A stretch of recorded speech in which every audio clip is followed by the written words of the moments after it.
Good evening everyone, good evening. परिश्रम batch में आप सभी का बहुत बहुत स्वागत है। मैं हूं शैलेंद्र पांडे, आपका फिजिक्स एजुकेटर। कैसे हैं प्यारे बच्चों? Good evening everyone, good evening. Good evening everyone, good evening. परिश्रम बैच में आप सभी का बहुत बहुत वेलकम है, स्वागत है। मैं हूं शैलेंद्र पांडे, सभी प्यारे प्यारे बच्चों का बहुत बहुत वेलकम है। कैसे हैं आप सभी लोग?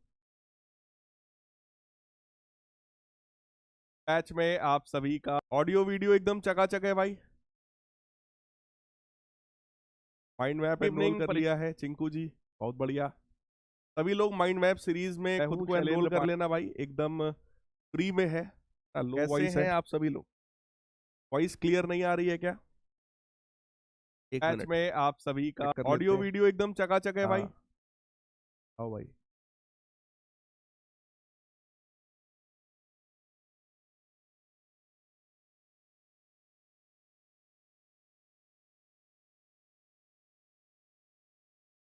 आजकल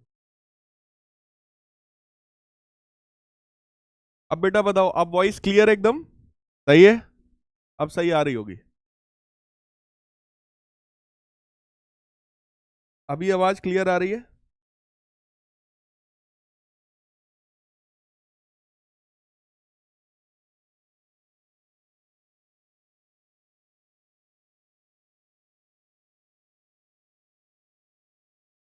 हाँ भाई, आवाज अब तो सही है ना?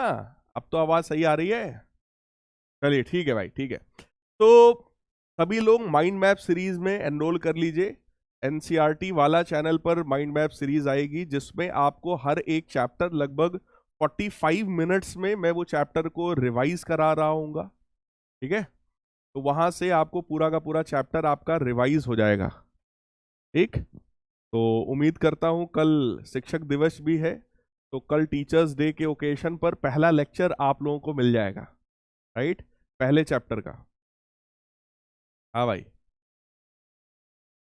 अभी सही है ना? अब तो आवाज बढ़िया आ रही है? या आवाज में अभी भी कोई इशू है? हाँ, चेक कर लें यार जरा।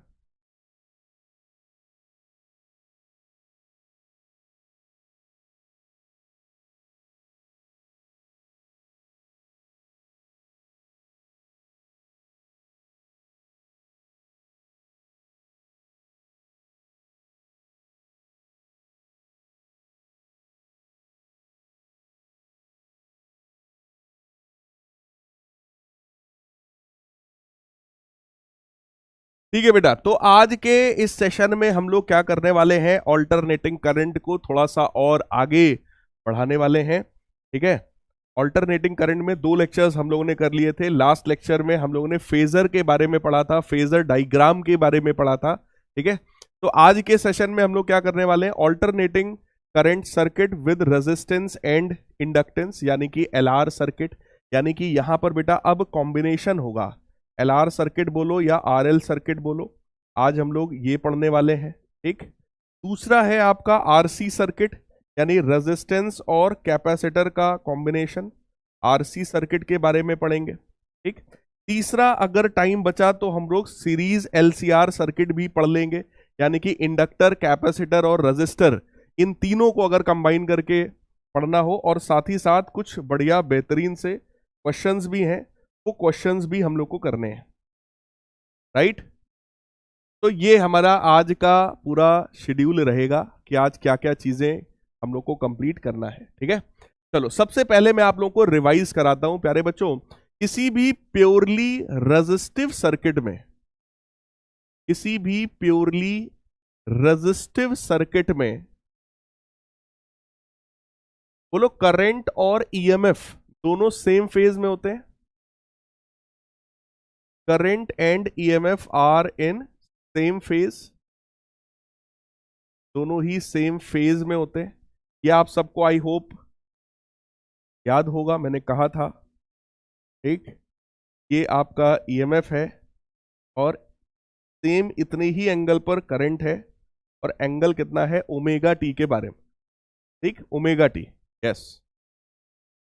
हाँ, सेकंड है आपका purely inductive circuit. Inductive circuit में बेटा कौन आगे होता है, जरा बताइए कमेंट करके। प्योरली इंडक्टिव सर्किट में कौन आगे होता है, फटाफट बता दो भाई एक बार जरा। तो इंडक्टिव सर्किट में कौन आगे होता है? प्योरली इंडक्टिव सर्किट में EMF is 90 degree ahead of current. ठीक, यहां पर जो ईएमएफ है वो करंट से 90 डिग्री आगे होता है। तो इधर कहीं पर अगर मैं इधर कहीं अगर हम लोग ईएमएफ को शो करेंगे, ईएमएफ ओमेगा टी एंगल पर है, करंट इससे 90 डिग्री पीछे होगा। This angle is π/2, right? हाँ, ईएमएफ, यस। दूसरा, इनफैक्ट तीसरा सर्किट हमारा था प्योरली कैपेसिटिव सर्किट। किसी भी प्योरली कैपेसिटिव सर्किट में कौन आगे होता है बेटा? प्योरली कैपेसिटिव सर्किट में कौन आगे होता है भाई, फटाफट बता दीजिए जरा। तो in this circuit current is 90 degree ahead of EMF. इसमें करंट आगे होता है ईएमएफ से। अगर यहां पर मैं ईएमएफ को शो कर रहा हूं, making an angle omega T, से 90 डिग्री आगे करंट होगा। और ये है हमारा फेजर डायग्राम। कितने लोगों को ये फेजर बेटा समझ में आ गया? कितने लोगों को फेजर एकदम क्लियर समझ में आ गया है? जल्दी से जरा वोट करके बता दीजिए मुझे, सब लोग बताओ भाई, फेजर कितने लोगों को क्लियर समझ में आ गया? कि प्योरली रेजिस्टिव सर्किट में करंट और ईएमएफ सेम फेज में होता है, तो सेम लाइन पर होगा, सेम एंगल पर होगा। प्योरली इंडक्टिव सर्किट में ईएमएफ आगे होगा, करंट पीछे होगा। और प्योरली कैपेसिटिव सर्किट में बेटा करंट आगे होगा और ईएमएफ हमारा पीछे होगा। फटाफट जल्दी से एक बार हम सब करके बता। हाँ,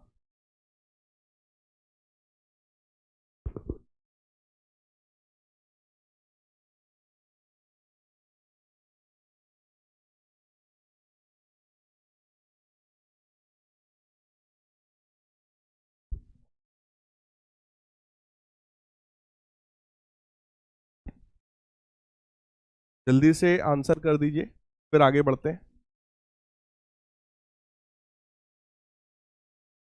क्या वॉइस का अभी भी इशू आ रहा है? वॉइस लो आ रही है अभी भी क्या? एक आध लोग कमेंट कर रहे हैं सर वॉइस लो है, ऐसा है क्या? हाँ भाई, 88% बच्चों को हमारे फेजर जो है समझ में आ गया है। ठीक, डाउट्स देख लेते हैं। सर एनसीईआरटी वाला में आज लेक्चर आया है भाई? आज ही आ गया है क्या मेरा लेक्चर? मुझे नहीं पता। ठीक सर, ये है, कब खत्म होगा भाई? होने तो दो। Happy teachers day, thank you. Mind map series जो है बेटा वो यूट्यूब पर एक फ्री सीरीज है। ठीक है, एकदम फ्री सीरीज है, वहां से आप देख सकते हो। उसके जो नोट्स हैं वो आपको अपने इस ऐप से मिल जाएंगे, है ना? पीडब्ल्यू ऐप में माइंड मैप सीरीज को देखकर खुद को एनरोल कर लो, फ्री में एनरोल होना है। वहां पर आपको नोट्स वगैरह अच्छे से मिल जाएंगे। ठीक है, हाँ, थैंक यू बेटा। अच्छा, चलिए अब आगे बढ़ते हैं। तो जो हम लोग ने पिछली क्लास में पढ़ रखा था, ठीक है, आज हम लोग उसी को अप्लाई करने वाले हैं। देखो, पिछली क्लास में जब हम लोग प्योरली कैपेसिटिव, प्योरली रेजिस्टिव और प्योरली इंडक्टिव सर्किट की बात कर रहे थे, तो पहले मैंने डिराइव किया था, फिर आखिरी में फेजर डायग्राम बनाया था। ठीक है, लेकिन आज हम लोग क्या करेंगे? आज हम लोग पहले फेजर डायग्राम बनाएंगे, डेरिवेशन बाद में करेंगे। यानी कि जो पिछली क्लास में पढ़ा था, आज उसका बेटा हम लोग को एप्लीकेशन करना है, सेम चीज को हम लोग को अप्लाई करना है। ठीक है, तो आ जाइए जरा इसको अप्लाई करके आपको दिखाता हूं। सबसे पहला जो सर्किट हम लोग पढ़ने वाले हैं, दैट सर्किट इज प्योरली, नहीं, that circuit is LR circuit, है ना? रेजिस्टेंस और इंडक्टेंस को कंबाइन करके। तो ये देखो, रेजिस्टेंस है, ये रहा इंडक्टर है, और इसके साथ हम लोग एक आर है, ये एल है। ईएमएफ का सोर्स हमने जोड़ रखा है, और जो ईएमएफ इसको मिल रहा है दैट इज ऑल्टरनेटिंग ईएमएफ। यहां से करंट निकल रहा है। इस तरह के किसी भी सर्किट में एक ही काम होता है, वो ये है, ईएमएफ हमें पता है और करंट हमें निकालना है, राइट। करंट की वैल्यू निकालनी है, करंट आगे है या पीछे है ये सब पता करना है, ठीक है। तो ध्यान से देखिएगा पूरा का पूरा एनालिसिस हम लोग कैसे कर रहे हैं। ये सारा एनालिसिस बेटा हम लोग फेजर के बेसिस पर करेंगे, यानी सबसे पहले हम लोग रजिस्टर के लिए फेजर डायग्राम बनाएंगे। किसी भी रजिस्टर के केस में बोलो ईएमएफ और करंट दोनों सेम फेज में होते हैं बेटा, ईएमएफ और करंट दोनों सेम फेज में होते हैं, राइट। तो इसको मैं एक काम करता हूं, क्योंकि ये ईएमएफ किसका है, रजिस्टर का है, ठीक। करंट भी किसका है, रजिस्टर का है, ठीक। दोनों सेम फेज में है ना। और अगर मैं इंडक्टर की बात करूं तो इंडक्टर के केस में बोलो ईएमएफ आगे होता है, इंडक्टर के केस में ईएमएफ 90 डिग्री करंट से आगे होता है। तो अगर करंट यहां पर है बेटा तो इसका ईएमएफ 90 डिग्री आगे हो जाएगा, यानी कि इंडक्टर का जो ईएमएफ हम लोग बनाएंगे वो कुछ इधर की तरफ बनाएंगे। क्या ये आप सबको समझ में आ रहा है? जल्दी से भाई कमेंट सेक्शन में बता दीजिए अगर ये बात समझ में आई, ये डायग्राम फेजर डायग्राम समझ में आया। सबसे पहले किसका फेजर बनाना है बेटा हम लोग, सबसे पहले हम लोग रजिस्टर का फेजर डायग्राम बनाएंगे। किसी भी रजिस्टर के केस में करंट और ईएमएफ सेम फेज में होता है, यानी कि एक लाइन हमने बनाया, ठीक। यहीं पर ईएमएफ है रजिस्टर का, राइट, और करंट भी है रजिस्टर का, है ना। और अगर बात करें किसी भी इंडक्टर के लिए तो इंडक्टर के लिए ईएमएफ आगे होता है, राइट। तो जो यहां पर था करंट, करंट से 90 डिग्री आगे हम लोगों ने क्या बना दिया है, ईएमएफ, राइट है। कितने लोगों को ये वाला फेजर डायग्राम एकदम क्लियर है? जल्दी से बता दो, फेजर डायग्राम कितने लोगों को ये एकदम परफेक्टली क्लियर है कि हाँ सर ये चीज समझ में आई है कि इसमें क्या किया गया। देखो सारा खेल इसी फेजर का ही है, इसमें दिक्कत होगी तो फिर आगे हर चीज में दिक्कत होगी, और ये क्लियर हो गया तो सब क्लियर हो गया, राइट है। जिन लोगों को नहीं समझ में आया मैं फिर से समझा रहा हूं, ध्यान से मेरी बात को सुनिएगा। देखो किसी भी प्योरली रेजिस्टिव सर्किट की जब हम लोग बात करते हैं तो रेजिस्टिव सर्किट में फेजर डायग्राम बेटा ऐसे बनता था। ईएमएफ भी सेम लाइन पर होता है, करंट भी सेम लाइन पर होता है, दोनों ही सेम लाइन सेम एंगल पर होते हैं क्योंकि दोनों सेम फेज में होते हैं, ठीक है। जब बात करते हैं किसी भी इंडक्टिव सर्किट की तो इंडक्टिव सर्किट में ईएमएफ आगे होता है, तो करंट हम पहले ही दिखा चुके थे, ईएमएफ हम उसके आगे बढ़ गए, क्लियर। 90 डिग्री आगे हम लोगों ने ईएमएफ को दिखा दिया है। अब एक बात और समझना, देखो करंट जो भी यहां से निकल रहा है, बोलो सेम करंट इसमें जा रहा है, वही सेम करंट इसमें जा रहा है। तो प्यारे बच्चों करंट सेम है, यहां पे मैंने ईआर लिखा लेकिन यहां पर आईआर नहीं लिखा। क्यों नहीं लिखा? क्योंकि करंट तो दोनों में ही सेम जा रहा है। ऐसा तो है नहीं इसमें करंट अलग जाएगा इसमें अलग जाएगा, क्योंकि दोनों सीरीज में जुड़े हैं। सीरीज में अगर आप जोड़ते हो तो करंट की वैल्यू क्या होती है भैया, सेम होती है, राइट। तो करंट दोनों केसेस में, दोनों डायग्राम्स में कैसा है, सेम है। तो मैंने यहां पे आई नॉट लिखा क्योंकि ये फेजर डायग्राम है, और फेजर डायग्राम में बोलो हमेशा एम्पलीट्यूड लिखा जाता है, फेजर डायग्राम में हमेशा मैक्सिमम वैल्यू लिखा जाता है। तो यहां मैंने भी मैक्सिमम वैल्यू लिखा है करंट का। एक चीज और समझ लो, ये जो ईआर लिखा है ना बेटा, ये रजिस्टर में जाने वाला मैक्सिमम ईएमएफ है, ये रजिस्टर के अक्रॉस मैक्सिमम ईएमएफ है। तो कहने का मतलब this is E naught R. Actuality में यहां पर क्या होना चाहिए मैं आपको बताऊं, एक्चुअलिटी में हम लोग को यहां लिखना चाहिए this should be E naught R, ऐसा ई नॉट आर।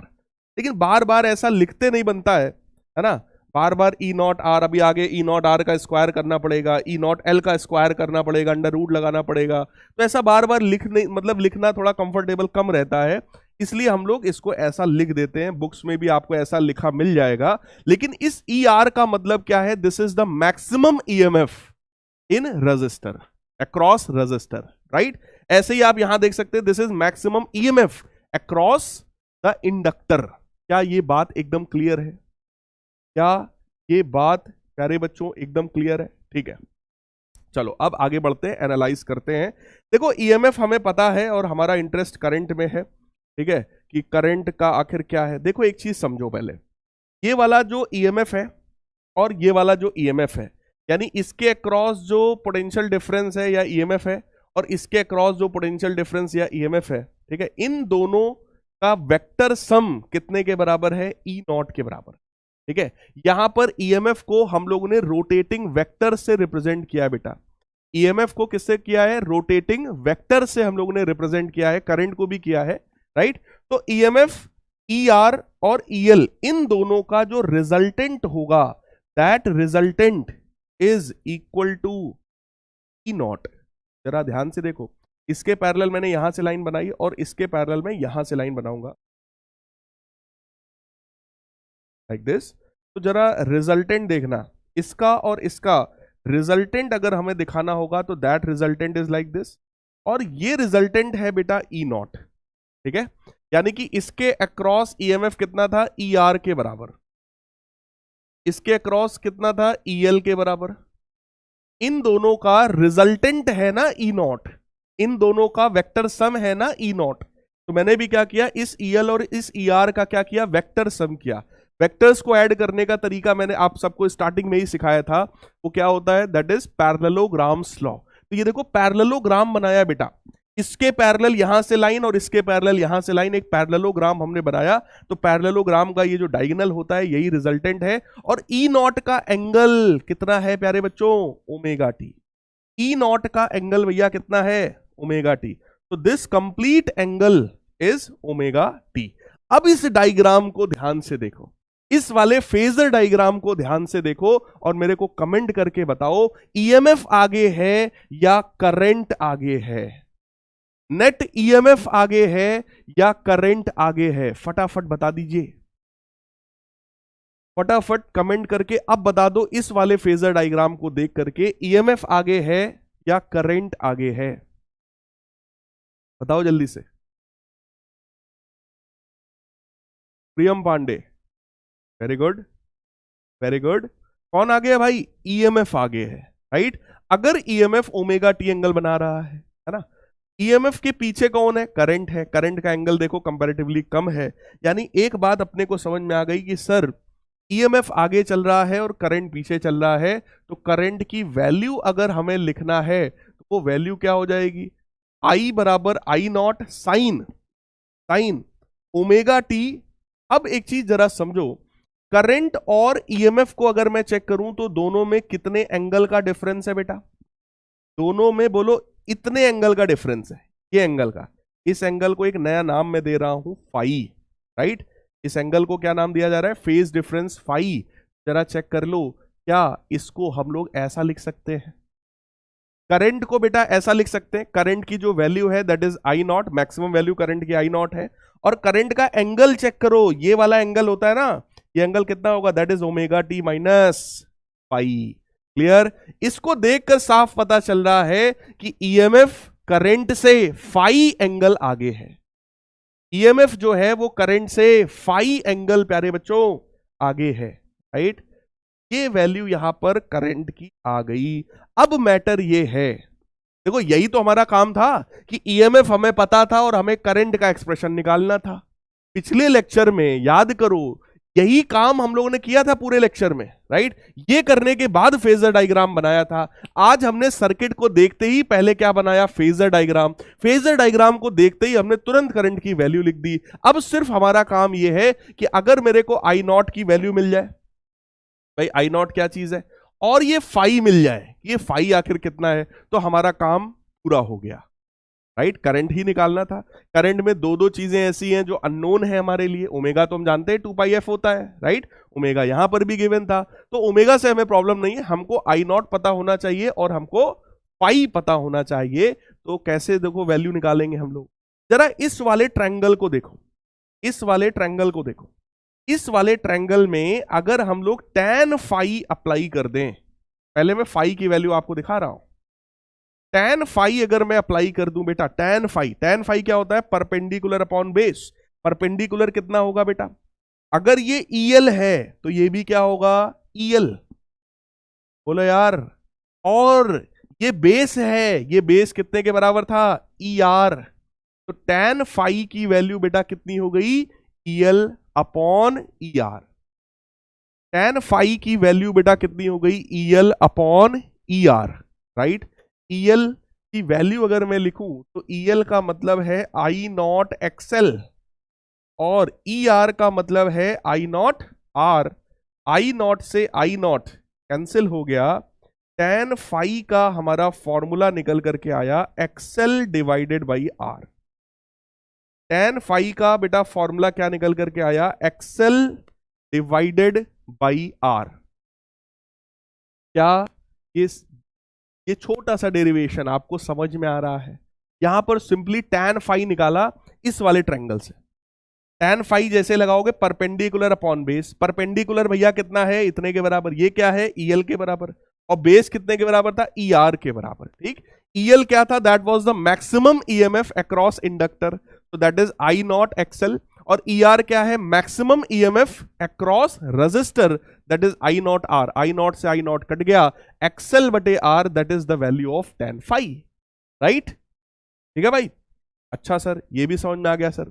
तो फाई बेटा निकला, अगर tan फाई हमें पता है तो क्या यहां से फाई निकल आया बेटा? फाई हम लोग लिख सकते हैं ना, tan inverse XL by R। जब कभी फाई लिखना होगा, फाई निकालना होगा, तो हम इस तरीके से लिख देंगे तुरंत, tan इनवर्स करके, tan inverse XL divided by R। Ayush कह रहे हैं सर इस वाले ट्रायंगल में 90 कहां है? आयुष भाई ये देखो, ये देखो, ये 90 दिख रहा है, देखो बेटा, ये है 90। तो बस इस वाले ट्रायंगल में tan फाई सिंपली अप्लाई कर दिया हमने, बात खत्म हो गई। राइट, अच्छा अगली चीज देखो, अब हमको I नॉट की वैल्यू निकालनी है। आखिर I नॉट कैसे मिलेगा? अगर आप इस वाले डायग्राम को समझ रहे हो तो जरा सोचो, EL और ER का रिजल्टेंट है ना E नॉट। बेटा पैरेललोग्राम्स लॉ अगर मैं लगाऊं, जरा चेक कर लेना, क्या E नॉट स्क्वायर बराबर EL square plus 2E naught EL cos phi हो जाएगा, 2ER EL कॉस, और इन दोनों के बीच का अगर मैं एंगल देखूं तो एंगल कितना है, 90 डिग्री के बराबर। भाई ये ER और ये EL के बीच का एंगल बेटा कितना है, 90 के बराबर। पैरेललोग्राम्स लॉ क्या होता है, आर स्क्वायर बराबर A square plus B square plus 2AB cos theta. Theta उन दोनों के बीच का एंगल है, जो कि यहां पर कितना है, 90 डिग्री के बराबर। राइट, 90 डिग्री के बराबर। तो जरा चेक कर लीजिए सभी लोग, this will simply become, value आइए रख देते हैं, this will simply become I naught R का whole square, I naught XL का होल स्क्वायर, ये cos 90 पूरा टर्म ही जीरो हो गया, this is equal to E naught square. Right, तो E नॉट स्क्वायर जो है, अगर मैं I नॉट स्क्वायर कॉमन कर लूं तो this will become R square plus XL square. यहां से जरा चेक कर लेना, I नॉट स्क्वायर की वैल्यू कितनी आएगी, E naught square divided by R square plus XL square, और यहां से I नॉट की वैल्यू क्या आएगी, अंडर रूट ले लो भाई, तो that will be like this. क्या आप सभी को ये वाला स्टेप समझ में आया? मैंने क्या देखा, मैंने देखा कि भाई EL और ER का रिजल्टेंट कौन है, E नॉट। तो ये रिजल्टेंट हमने कैसे निकाला है, vector sum parallelograms law. Parallelograms law हमने लगाया फटाफट, R स्क्वायर यानी रिजल्टेंट स्क्वायर, रिजल्टेंट क्या था, E नॉट, है ना। किसका किसका रिजल्टेंट था, EL और ER का। तो E नॉट स्क्वायर बराबर ER square plus EL square plus 2ER EL cos 90, cos 90 zero होता है, ये पूरा का पूरा टर्म जीरो हो गया। ER का मतलब I नॉट R, EL का मतलब I naught XL। Right, I not square common किया तो R square plus XL square बचा, यहां से I नॉट स्क्वायर की वैल्यू निकालो तो ये E नॉट स्क्वायर, ये पूरा का पूरा नीचे जाएगा। ठीक, अब यहां पे I नॉट निकालना था तो पूरे का अंडर रूट करना पड़ेगा, E नॉट स्क्वायर का अंडर रूट E नॉट हो गया और नीचे अंडर रूट का साइन लग गया। क्लियर है बेटा? अब इसमें भी एक चीज जरा सोचो, अगर ये करंट का एक्सप्रेशन है, अगर ये करंट का एक्सप्रेशन है, तो I नॉट बराबर E नॉट अपॉन समथिंग है। जरा सोचो, ओम्स लॉ क्या कहता है, ओम्स लॉ कहता है कि करंट बराबर EMF अपॉन रेजिस्टेंस।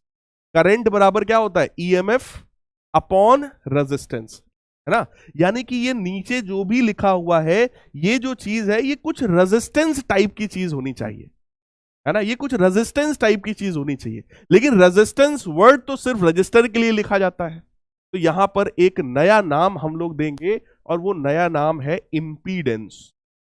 नया नाम क्या है, इस पूरे को एक नया नाम दिया जाएगा, that is impedance, denoted by Z। Right, तो ये तुम्हारा बन जाएगा, ये बन जाएगा I नॉट बराबर E not by Z। Right, और z की वैल्यू कितनी है, √r² प्लस XL², जहां पर z क्या कहलाता है, z इंपीडेंस कहलाता है। Impedance is exactly like resistance, ठीक है। इंपीडेंस का यूनिट भी क्या होता है, ओम। इंपीडेंस का यूनिट भी क्या होता है, ओम। रेजिस्टेंस जैसी ही चीज है, लेकिन सर फिर ये नया नाम क्यों लिया है? देखो, जब भी वर्ड, सुनना मेरी बात को ध्यान से, जब भी वर्ड रजिस्टर यूज होगा, यानी कि जब भी रजिस्टर की बात करेंगे तो उसके लिए क्या टर्म यूज होता है, रेजिस्टेंस, ठीक है, आर से डिनोट करते हैं। जब भी कैपेसिटर की बात करेंगे, कैपेसिटर का जो रेजिस्टेंस है, तो रेजिस्टेंस न लिख करके हम लोग क्या लिखते हैं, तो हम लोग लिखते हैं कैपेसिटिव रिएक्टेंस। कैपेसिटिव रिएक्टेंस जिसको XC से डिनोट किया जाता है, जो कि 1/ωc होता है। कभी भी इंडक्टर की बात करेंगे, अगर इंडक्टर की बात, तो उसके लिए नाम क्या यूज करेंगे हम, इंडक्टिव रिएक्टेंस। इंडक्टिव रिएक्टेंस, और उसको XL से डिनोट करेंगे, जो कि ω/L के बराबर होता है। और कहीं ना कहीं ये सब रेजिस्टेंस को ही रिप्रेजेंट कर रहा है ना, कि भाई कैपेसिटर लगा है तो उसका क्या रिएक्टेंस है, इंडक्टर लगा है उसका क्या रिएक्टेंस है, रजिस्टर लगा है उसका क्या रिएक्टेंस है। रजिस्टर के रिएक्टेंस को रेजिस्टेंस बोलते हैं, कि भाई वो कितना ऑब्स्टिकल वहां पर क्रिएट करेगा, है ना। और अगर सोचो, ये तो R, C और L की बात हो गई, है ना। अगर इनका कॉम्बिनेशन है, कभी भी अगर इनका कॉम्बिनेशन है, चाहे वो L एंड R का कॉम्बिनेशन हो, राइट, चाहे वो R एंड C का कॉम्बिनेशन हो, चाहे वो L, C एंड R का कॉम्बिनेशन हो, है ना, कोई सा भी कॉम्बिनेशन अगर है, या फिर आपका L एंड C का कॉम्बिनेशन हो, कोई सा भी कॉम्बिनेशन की बात अगर कर रहे हो, तो नाम क्या देंगे हम लोग, इंपीडेंस। यानी पूरे सर्किट का जो रेजिस्टेंस होता है, that is denoted as impedance, पूरे सर्किट का, है ना। तो यहां पर ये जो पूरा सर्किट है, जो कि LR सर्किट है, तो इस पूरे सर्किट का इंपीडेंस कितना है, पूरे सर्किट का रेजिस्टेंस कितना है, Z के बराबर। क्लियर है? क्या आप सभी को अभी ये बात समझ में आई है? जल्दी से बता दो भाई, क्या ये बात सभी को समझ में आई है? रेजिस्टर के लिए रेजिस्टेंस, कैपेसिटर के लिए कैपेसिटिव रिएक्टेंस, इंडक्टर के लिए इंडक्टिव रिएक्टेंस, और कभी भी कॉम्बिनेशन हो, LR सर्किट हो, RC सर्किट हो, LCR हो या LC सर्किट हो, तो वहां पर पूरे सर्किट का जो रेजिस्टेंस होता है वो इंपीडेंस कहलाता है बेटा। That is known as impedance, right. Resistance का जैसा ही टर्म है, लेकिन रेजिस्टेंस वर्ड हम सिर्फ रजिस्टर के लिए लिखेंगे, सही है। कितने लोगों को अल्टरनेटिंग करंट वाले चैप्टर से डर लग रहा है? जल्दी से बता दो जरा। हाँ भाई, कितने लोगों को अल्टरनेटिंग करंट वाले इस चैप्टर से भाई साहब डर लग रहा है? फटाफट बता दीजिए। दीक्षा को मजा आ गया, जल्दी बताओ भाई, कितने लोगों को डर लग रहा है इस चैप्टर से कि सर ये पता नहीं क्या है?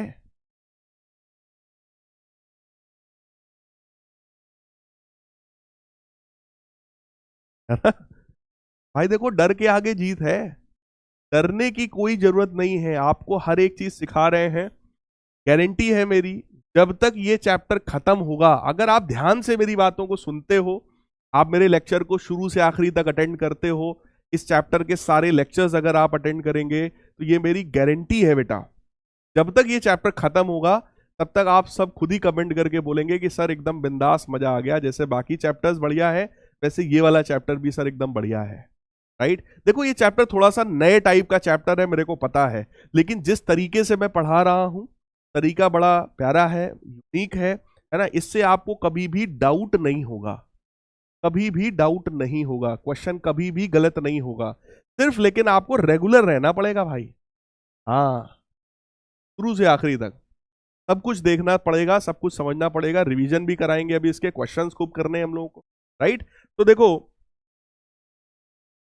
एक मिनट, हाँ ठीक है, तो हम लोग ने ये सब चीज हम लोग समझ चुके हैं। अब एक चीज को और समझना इधर वाले में, ठीक है। करंट की वैल्यू हम लोग ने निकाल लिया I naught sine omega t minus phi के बराबर, राइट। सबसे पहला टारगेट था कि भाई फाई क्या है, तो हमने ट्रायंगल में tan फाई लगाया, फटाफट वैल्यू निकाल ली, एक्सएल बाई आर आ गया, tan phi XL by R, right. हमें करंट भी नहीं पता था, तो हमने करंट की वैल्यू निकाल ली खटाक से, ई नॉट बाई जेड, और जेड कितना है under root R square plus XL square.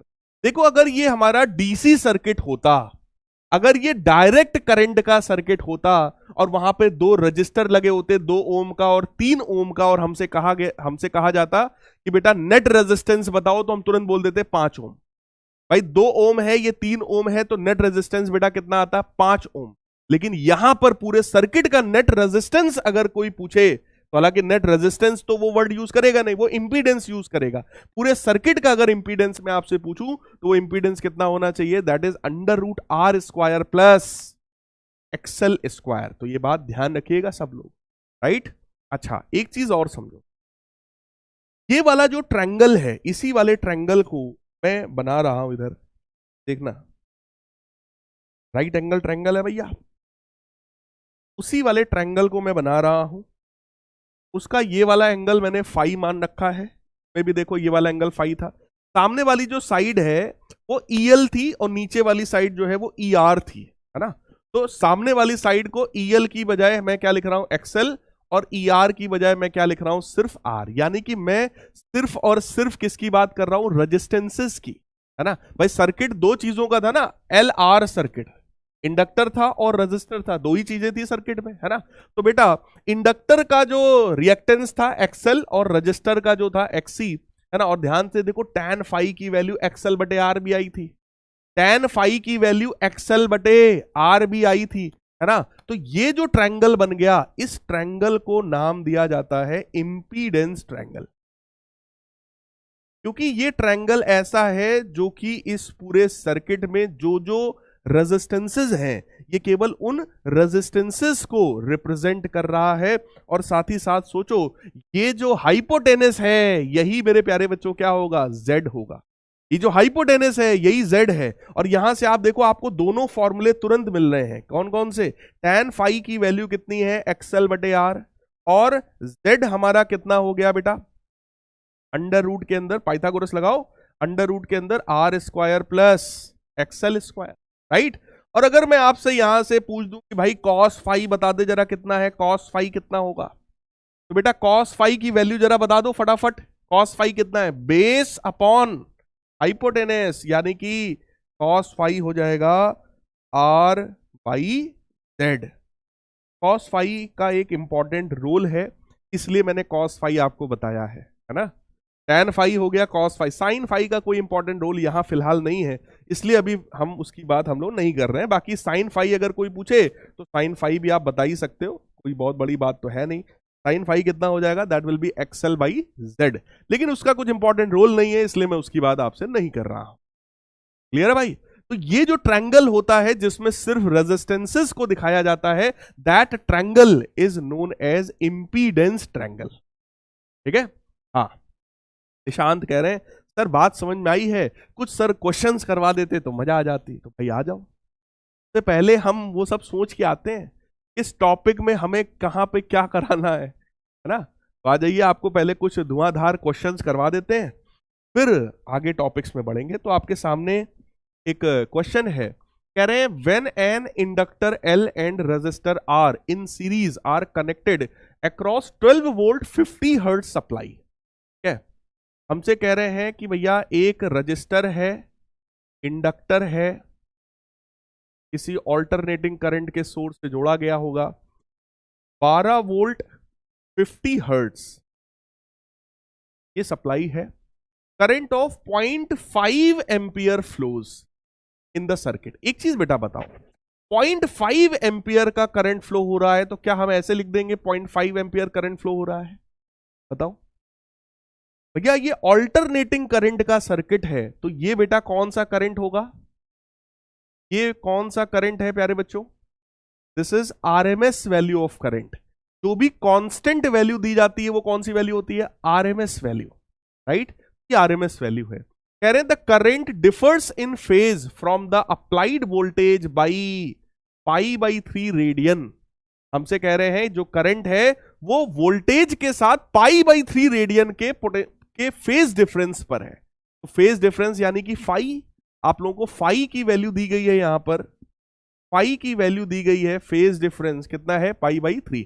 कौन आगे है कौन पीछे है ये नहीं बताया गया है ना, लेकिन ये पता है कि current differs in phase from the applied voltage.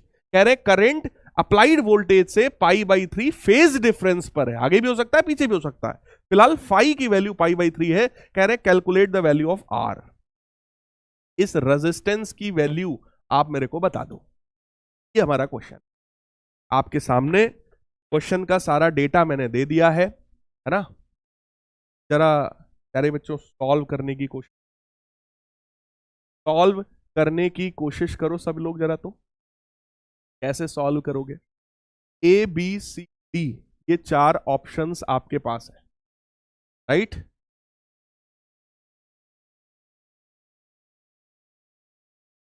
Ninety seconds का टाइम दे रहा हूं, 90 सेकेंड्स का टाइम दे रहा हूं। सॉल्व करो बेटा। एक रजिस्टर है, इंडक्टर है, आरएमएस वैल्यू करंट की गिवन है। ये जो 12 वोल्ट गिवन है जरा सोचो, ये भी तो आरएमएस वैल्यू ही है। दिस इज ऑल्सो ईआरएमएस है ना, और फ्रीक्वेंसी गिवन है। लगाओ दिमाग, रेजिस्टेंस की वैल्यू निकालनी है, फेज डिफरेंस भी गिवन है अपने को, और आर निकालना है।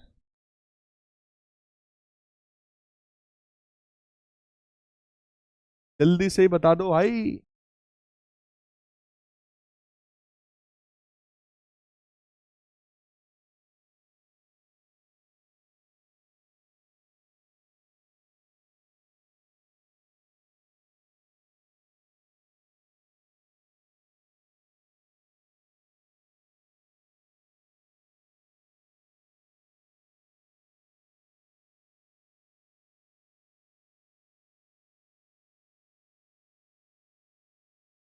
फटाफट आंसर करो बेटा। देखो ईएमएफ पता है, करंट पता है, क्या इसका यूज करके हम लोग Z की वैल्यू निकाल सकते हैं बेटा? आई आर एम एस जो रहा होगा, क्या वो E R M S divided by Z रहा होगा? ओम्स लॉ बताओ भाई। अगर मैं करंट की वैल्यू रखूं, करंट हमारा है 0.5 एम्पियर, ईएमएफ कितना है बेटा? 12 वोल्ट के बराबर। जेड की वैल्यू आ गई 12/0.5। जेड की वैल्यू तुम्हारी आ गई 24 ओम के बराबर, है ना। यानी पूरे सर्किट का इंपीडेंस हमको पता है 24 ओम। अब आप लोगों ने सोचा होगा कि फाई पता है हमें, तो जरा टैन फाई लगा दें। टैन फाई होता है परपेंडिकुलर अपॉन बेस, यानी कि एक्सएल बाई आर, है ना, यही था। टैन फाई हमारा एक्सएल बटे आर। अब आपको अगर ओमेगा एल पता होता, एक्सएल की वैल्यू होती है ओमेगा एल बटे आर। यहां से टैन फाई की वैल्यू कितनी गिवन थी? Pi by 3। यहां पे आकर के आप अटक गए होंगे क्योंकि आपको ओमेगा तो पता, देखो टैन 60 होता है √3 के बराबर, ये भी आपने कर दिया होगा। ओमेगा होता है 2 पाई एफ, फ्रीक्वेंसी भी आपको पता है 50 हर्ट्ज के बराबर। लेकिन आप फंस गए आकर के एल की वैल्यू पर कि सर अगर एल की वैल्यू गिवन होती तो आर निकाल लेते। बोलो यार, है ना। तो बेटा टैन फाई से काम नहीं चल पा रहा था, तो दूसरा एक मैंने और फॉर्मूला भी तो बताया था तुम्हें, कॉस फाई का। कॉस फाई का फॉर्मूला मैंने क्या बोला? आर बाई जेड, और कॉस फाई हमेशा आर बाई जेड होता है ना। तो यहां से जरा सोचो, आर की वैल्यू कितनी आ जाती? Z cos phi. जेड कितना है भैया? 24, और फाई की वैल्यू पाई बाई 3 यानी 60 डिग्री है, कॉस 60 1/2 होता है। 24 इंटू 1/2 यानी कि रेजिस्टेंस की वैल्यू बेटा कितनी निकल करके आती? 12 ओम। यानी कि करेक्ट आंसर कौन सा हुआ? B part. करेक्ट आंसर कौन सा हुआ? B part. 72% बच्चों ने सही किया। अरे वाह, वेरी गुड। नीरज, जितेश, शिवम, शिखर, साक्षी, वेरी गुड भाई। ये इतने सारे बच्चों ने बिल्कुल सही किया है। क्या आप सभी को समझ में आया इसमें क्या करना है ना? देखो बेटा, tan फाइव में अगर L गिवन होता तो हम इसको लगा देते, तब कोई दिक्कत नहीं थी। सही ये भी है, गलत नहीं है ना? लेकिन अब जब वैल्यू ही नहीं गिवन है तो हम क्या करें, इसमें फंस जाएंगे हम। क्लियर है क्या? तो 12 ओम हमारा आंसर हो गया, राइट।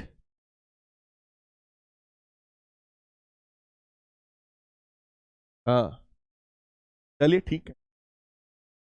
तो 12 ओम हमारा करेक्ट आंसर है। नेक्स्ट क्वेश्चन देखो, ये भी सीबीएसई में आया हुआ क्वेश्चन है। A bulb of resistance 10 ohm connected to an inductor of inductance L। एक बल्ब है जिसका रेजिस्टेंस है 10 ओम, उसको L से जोड़ा गया है, is in series with an AC source marked 100 volt 50 hertz. If the phase angle between the voltage and current is π/4 radian. देखो क्या क्या गिवन है। रेजिस्टेंस गिवन है हमें 10 ओम का, इंडक्टेंस की वैल्यू हमें निकालनी है, और आरएमएस वोल्टेज हम लोग को पता है दैट इज 100 वोल्ट, फ्रीक्वेंसी हमें पता है 50 हर्ट्ज, फेज एंगल बेटा फाई गिवन है हम लोगों को π/4 रेडियन के बराबर। हमसे कह रहे हैं एल की वैल्यू बता दो। कुछ सेम वैरायटी का क्वेश्चन है, सेम वैरायटी का क्वेश्चन है। अगेन 90 सेकेंड्स का टाइम दे रहा हूं, फटाफट सॉल्व करो। सेम वैरायटी है, 90 सेकेंड्स का टाइम है, सॉल्व करो बेटा।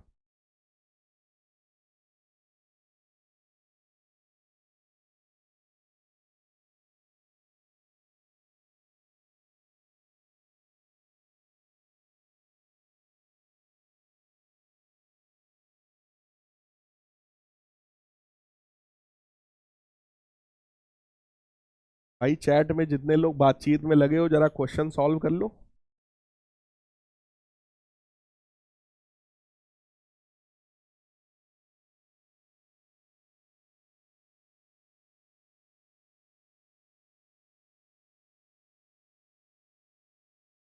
सॉल्व करो भाई।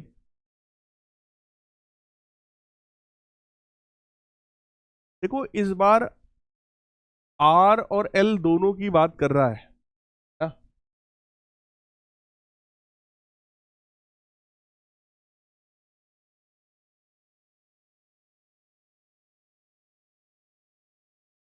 tan फाई आप लगा सकते हैं। tan phi is equal to XL बटे आर, बन जाएगा tan π/4 यानी tan 45।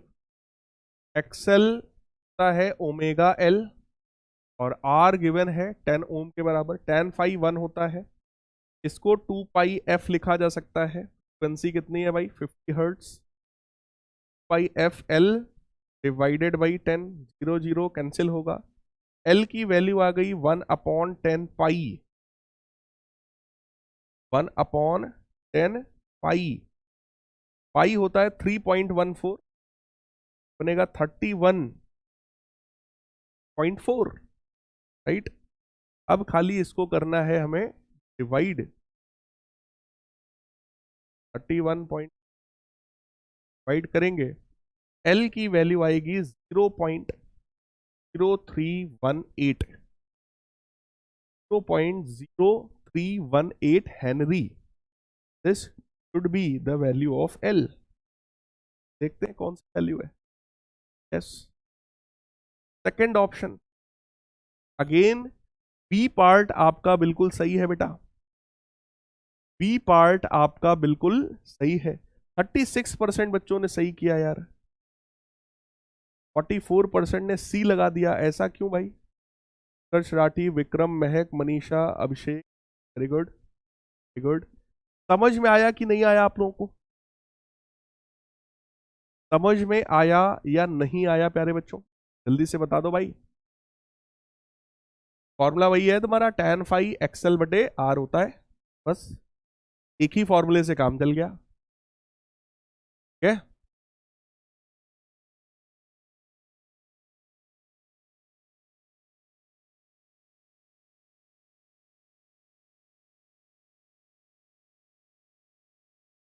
नेक्स्ट अगला क्वेश्चन देखो। A coil when connected across 10 volt DC supply, ध्यान से पढ़ना, एक कॉइल है जब उसको 10 वोल्ट की डीसी सप्लाई से हम लोगों ने कनेक्ट किया, 10 वोल्ट की डीसी सप्लाई से हम लोगों ने कनेक्ट किया, draws a current of 2 ampere. जब डीसी सप्लाई से कनेक्ट किया तो वो 2 एम्पियर का करंट लेता है, ठीक। When it is connected across 10 volt 50 hertz AC supply, जब ऑल्टरनेटिंग करंट के सोर्स से जोड़ा गया, same coil draws a current of 1 ampere. देखो डायरेक्ट करंट वाले सर्किट में वो 2 एम्पियर का करंट ले रहा था, अभी वो 1 एम्पियर का करंट ले रहा है। Explain why it draws lesser current in the second case, hence determine self inductance of the coil. और कह रहे हैं पाई जहां भी आए उसकी वैल्यू 3 ले लेना। कह रहे हैं एक कॉइल है, ठीक है, वो कॉइल को जब हम डीसी सोर्स के साथ जोड़ते हैं तो वो करंट ले रहा है 2 एम्पियर के बराबर। एक चीज, अगर डीसी सर्किट की मैं बात करूं for direct current circuit, DC circuit में बेटा सिंपल ओम्स लॉ अप्लाई हो जाता है, सिंपली बराबर IR होता है। P की वैल्यू कितनी है, 10 वोल्ट डीसी सप्लाई है, करंट है 2 एम्पियर का, रेजिस्टेंस हमें मिल जाएगा, यानी कि उस कॉइल का रेजिस्टेंस हमें मिल गया, और वो रेजिस्टेंस बेटा कितना है, 5 ओम के बराबर। कॉइल है, उस कॉइल का रेजिस्टेंस हमें मिल गया कितना, 5 ओम के बराबर। कॉइल में 5 ओम का रेजिस्टेंस। अब हमसे कह रहे हैं फॉर एसी सर्किट, जब सेम चीज को हमने, सेम कॉइल को हमने जब ऑल्टरनेटिंग करंट के सर्किट में जोड़ा है, इस बार वो 1 एम्पियर का करंट ले रहा है। एसी सर्किट में जरा ध्यान से सोचना, क्या इसी फॉर्मूले को हम लोग बेटा ऐसे लगाते हैं, RMS बराबर IRMS इंटू जेड, बोलो, ERMS बराबर IRMS इंटू जेड, ऐसा लगाते हैं हम लोग, ठीक है। RMS वोल्टेज कितना है, 10 वोल्ट, और करंट कितना है, 1 एम्पियर। यहां से Z की वैल्यू आपकी कितनी निकल करके आ गई, 10 ओम के बराबर, राइट। इसका मतलब ये जो सर्किट है, ये सर्किट हमारा, अगर अब आप ध्यान से देखो, यहां पर क्योंकि इंपीडेंस कम है, सॉरी इंपीडेंस यहां पे जबकि पहले 5 था रेजिस्टेंस, अभी इंपीडेंस क्योंकि ज्यादा है, इंपीडेंस क्योंकि डबल हुआ है, इसलिए करंट क्या हो गया, हाफ। सबसे पहले तो हमसे यही पूछा गया, explain why it draws lesser current in the second case. तो आप कहेंगे बिकॉज इंपीडेंस इंक्रीजेस, है ना। तो हम यहां कारण उसका लिखेंगे, because impedance in AC circuit is more. Impedance की जो वैल्यू है बेटा वो ऑल्टरनेटिंग करंट के सर्किट में ज्यादा है, जबकि पहले वैल्यू 5 ओम थी, अभी उसका 10 ओम हो गया है, इस वजह से करंट 1 एम्पियर हो गया, यानी करंट घट गया। फिलहाल हमसे कह रहे हैं determine the self inductance of the coil. 4 option आपके पास है, हिंट काफी है आपके पास, 90 सेकेंड्स का टाइम है आपके पास। सॉल्व करो बेटा, सॉल्व करो। सेल्फ इंडक्टेंस L निकालना है, Z पता है, R पता है, हो गया यार सिंपल। Z बराबर क्या होता है, Z इज इक्वल टू, अगर LR सर्किट है क्या ये under root R square plus XL square होगा। Z है बेटा 10 ओम, रेजिस्टेंस हमारा था 5 ओम, तो 5 का स्क्वायर हो जाएगा प्लस XL का square, this is 100 is equal to 25 plus XL square. बेटा XL स्क्वायर की वैल्यू 100 माइनस 25, XL की वैल्यू कितनी हो जाएगी, अंडर रूट के अंदर 75 ओम। लेकिन हमसे तो L पूछा गया है, L कितना है भैया, सेल्फ इंडक्टेंस कॉइल का कितना है ना। तो L कैसे मिलेगा, इसको हम लोग क्या लिख सकते हैं, 2 पाई एफ L बराबर अंडर रूट 75। L वैल्यू आ जाएगी under root 75 divided by 2 pi F, यानी 2 पाई, और फ्रीक्वेंसी कितनी गिवन थी भाई क्वेश्चन में, फ्रीक्वेंसी हमें गिवन थी 50 हर्ट्स, तो वो 50 में यहां पे और रख दूंगा। तो this is this will become under root 75 divided by 100 pi, है ना। इसी को करना है हमें सॉल्व। 75 का under root divided by 100 divided by pi 0.14, तो 0.075। दिस वैल्यू इज 0.0275 को राउंड ऑफ कर लो भैया, 8 बना लो। और हेनरी, हमारा आंसर कौन सा आया बेटा? आंसर हमारा कौन सा? 0.028 हेनरी, ना। ए ऑप्शन आपका एब्सोल्यूट राइट है। 35% बच्चों का बिल्कुल सही है।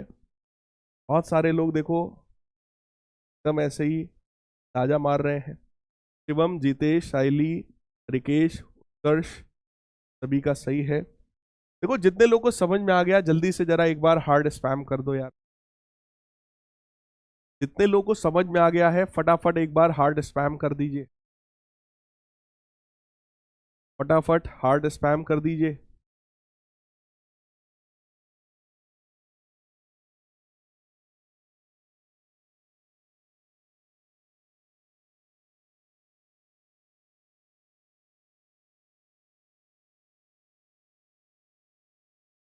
जीरो 0.0288 ये आपका बिल्कुल जवाब है, राइट। समझ आ गया भाई? ठीक है, डाउट वालों का देख लेते हैं, डाउट वाले कौन कौन है। सर इम्पीडेंस क्यों लिखा यहाँ पे? यहाँ कोई कॉम्बिनेशन कहाँ है? Coil means inductor. हाँ, तन्मय ने देखो बड़ा प्यारा क्वेश्चन पूछा। तन्मय ने कहा सर जब क्वेश्चन में साफ साफ बोल रहा है कि एक कॉइल है, तो सर आप यहाँ पे जेड के कैसे यूज कर सकते हो? सर आप ही ने बताया कॉइल के लिए तो एक्सेल यूज किया जाता है। तन्मय भाई, जब आपने उसी कॉइल को देखो, कॉइल होता क्या है तन्मय, एक चीज समझो, कॉइल क्या है? एक मोटा सा वायर लो, उस वायर को ऐसे ऐसे घुमा दो, तो यही कॉइल कहलाता है, राइट। रियल केस में तन्मय भाई जरा सोचो, अगर किसी वायर को ऐसे ऐसे घुमाया गया, मोटा सा वायर है उसको ऐसे ऐसे घुमाया गया है, तो जरा सोचो क्या उसका कुछ भी रेजिस्टेंस नहीं होगा? तो तन्मय भाई क्या उसका कुछ भी रेजिस्टेंस नहीं होगा? कुछ तो होगा ना भाई।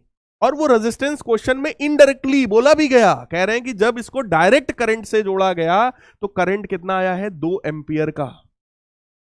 जरा सोचो, अगर 10 वोल्ट की बैटरी है, 2 एम्पियर का करंट है, इसका मतलब कुछ तो रेजिस्टेंस है।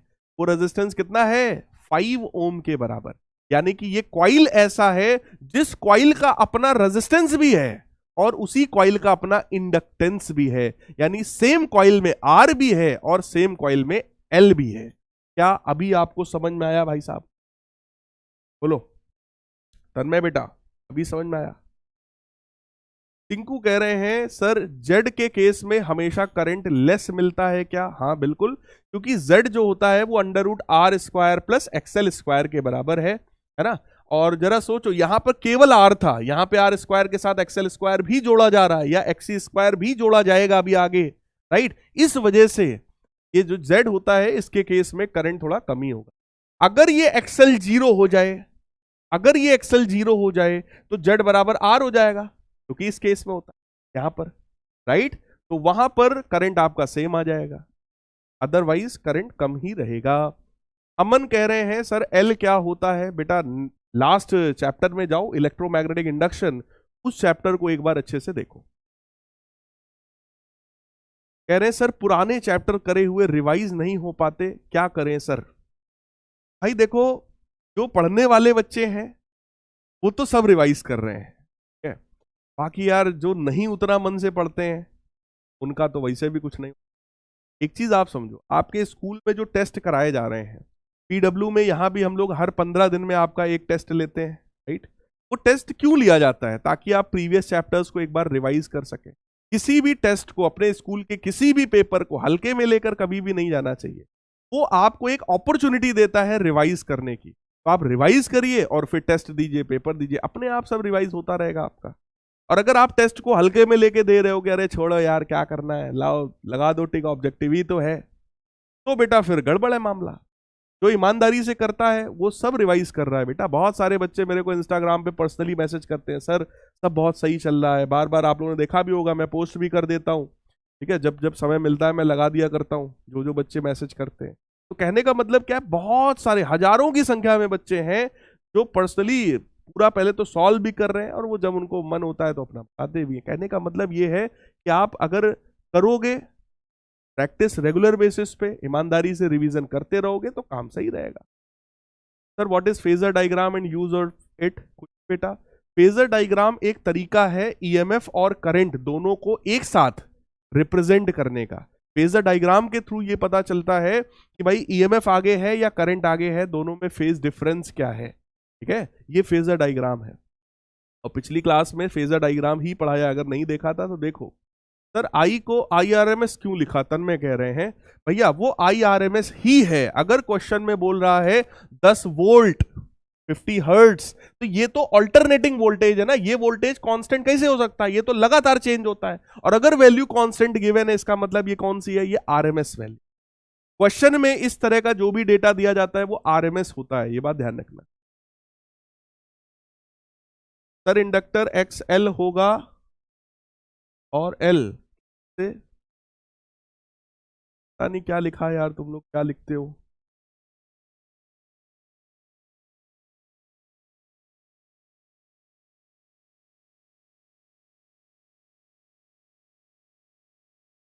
ये चैप्टर किस डेट तक खत्म हो जाएगा, इसमें कितने लेक्चर्स लोगे? बेटा इसमें करीबन 7 लेक्चर मैं लूंगा, ठीक है। कंचन कह रहे हैं सर मुझे क्लास में समझ आता है लेकिन जब क्वेश्चन बनाने जाते हैं तो कुछ समझ में ही नहीं आता है, उसमें कौन सा फॉर्मूला लगाएं। कंचन क्योंकि क्लास में इसलिए समझ में आ रहा है क्योंकि टीचर आपको अपनी स्टाइल में समझा रहा है हर एक चीज, ठीक है, आपको हर एक चीज रिलेट करके मैं दिखा रहा हूं इसलिए आपको समझ में आ रहा है। और जब आप अकेले में खुद से जब आप लगा रहे हो तो क्वेश्चन आपसे उतने ज्यादा इसलिए नहीं बन रहे हैं कि वहां पर शायद मैं नहीं हूं चीजों को कनेक्ट करने के लिए। तो वो कनेक्ट करने का काम आपको अपने ब्रेन से करना है। वो कैसे होगा, जब कॉन्सेप्ट्स एकदम क्लियर होंगे, रिवीजन आपका बढ़िया चलता रहेगा, डेरिवेशन सारे आपके दिमाग में, यानी कि कॉन्सेप्ट वाला पार्ट अगर बहुत मजबूत होगा, राइट, तो आपसे क्वेश्चंस बनना शुरू हो जाएंगे। और एक चीज मैं आपको और बता दूं प्यारे बच्चों, सब लोग एक चीज को बहुत ध्यान से सुनना। देखो यहां पर जो मैं इतने सारे क्वेश्चंस लेकर के आता हूं, एक बार पहले पूरा सॉल्व करता हूं खुद से, फिर आपको सॉल्यूशन भी दे देता हूं। आखिर कभी आपने इसका कारण सोचा है कि क्यों ऐसा है, क्यों ऐसा मैं करता हूं? आपको इतने सारे क्वेश्चंस हर एक चैप्टर में मैं क्यों करवाता हूं? आप लोगों ने खुद ऐड किया था, जोड़ करके देखा था, हर एक चैप्टर में लगभग हम लोग 60 70 या 80 75 के आसपास क्वेश्चंस हर चैप्टर में हम लोग लगभग करते आ रहे हैं। जिस चैप्टर में जैसे क्वेश्चंस है, राइट, तो उतने हम लोग लगभग कर रहे हैं। हर क्लास में मैं आपको 8 से 10 क्वेश्चंस करवा देता हूं। क्यों? ताकि आपका क्वेश्चन अटेम्प्ट करने का जो अप्रोच हो वो अप्रोच सही हो जाए। बेटा क्वेश्चन सही होना उतना जरूरी नहीं है जितना अप्रोच सही होना जरूरी है। अप्रोच क्या होता है सर? अप्रोच होता है जब क्वेश्चन को हमने पढ़ा, तुमको यह सीखना चाहिए कि यार जब शैलेंद्र सर क्वेश्चन पढ़ रहे थे तो उन्होंने क्या सोचा था। और एज अ टीचर हम लोग का काम यही है कि जो भी हम सोच रहे हैं उसको हम बोलें। ऐसा नहीं कि हमने क्वेश्चन पढ़ा हमने खट से लिख दिया ना। हम लोग जब क्वेश्चन पढ़ रहे होते हैं तो हम कुछ ना कुछ सोच भी रहे होते हैं और जो सोच रहे होते हैं वही बोल रहे हैं। आपको यही अप्रोच पकड़ना है। यार जब इन्होंने पढ़ा था कि भाई डीसी है, 10 वोल्ट डीसी सप्लाई है, तो इन्होंने डीसी पे फोकस किया था। फिर इन्होंने कहा था कि भाई 2 एम्पियर का करंट है। उसके बाद इन्होंने बोला कि 10 वोल्ट 50 हर्ट्ज है, तो इन्होंने 10 वोल्ट पे भी फोकस किया था कि ये 10 वोल्ट आरएमएस होता है, राइट। फिर ऐसे ही आगे ये पढ़ते गए कि भाई same coil draws a current of 1 ampere, तो इसका मतलब यार वहां करंट 2 एम्पियर था, यहां पे करंट 1 एम्पियर है। आखिर ऐसा क्यों? आपको यही अप्रोच पकड़ना है। जो बच्चा ये अप्रोच सीख ले गया, और अप्रोच सिखाने के लिए हम लोग देखो लगभग 7-8 महीना 9 महीना जब तक का ये बैच है आपका, राइट, ये इसीलिए आपको ये टाइम दिया जाता है किसी भी एक टीचर के साथ कि उस टीचर की उस स्टाइल को आप पकड़ पाए कि टीचर किसी भी न्यूमेरिकल को किस अप्रोच के साथ स्टार्ट कर रहा। अगर आपने वो अप्रोच सीख लिया तो न्यूमेरिकल्स बनना बेटा आपसे स्टार्ट हो जाएंगे, राइट। अदरवाइज ये फिजिक्स है, इसमें अच्छे अच्छों की हालत खराब हो जाती है भाई। An 80 volt 800 watt heater is to be operated on a 100 volt 50 hertz supply calculate the inductance of the choke required. किसी भी हीटर में जो चोक यूज होता है, कह रहे हैं उसका इंडक्टेंस बता दो, यानी कि एल वैल्यू हमें बतानी है, राइट। एल वैल्यू हमें बताना है। और अगेन जरा चेक कर लो, 80 वोल्ट 800 वॉट, यानी V की वैल्यू कितनी है 80 वोल्ट, और पावर कितना है 800 वॉट। ये हीटर का आपको रेटिंग गिवन है। कोई भी जो इंस्ट्रूमेंट जब हम लोग खरीद के लाते हैं तो उसका कुछ ना कुछ पावर रेटिंग होता है ना। तो यहां पर वो पावर रेटिंग गिवन है कि भाई 800 वॉट उसका पावर है और 80 वोल्ट उसका जो है पोटेंशियल डिफरेंस है, इतना उसको रिक्वायर्ड है, ठीक है। और फिर कह रहे हैं जब इसी को हम 100 वोल्ट 50 हर्ट्ज के सप्लाई से कनेक्ट कर दें, यानी कि आरएमएस सप्लाई से अगर हम कनेक्ट कर देंगे तो इंडक्टेंस हमको निकालना है कितना हो, ठीक है। चलो भाई सब लोग अटेम्प्ट करो, पूरे 2 मिनट का समय दे रहा हूं, 120 सेकंड का टाइम है आपके पास बेटा। ईमानदारी से करो, आपस में बातचीत करने की बजाय अगर आप क्वेश्चन पर कंसंट्रेट करो तो शायद आपका ज्यादा बेनिफिट होगा, है ना। करो जल्दी से करो।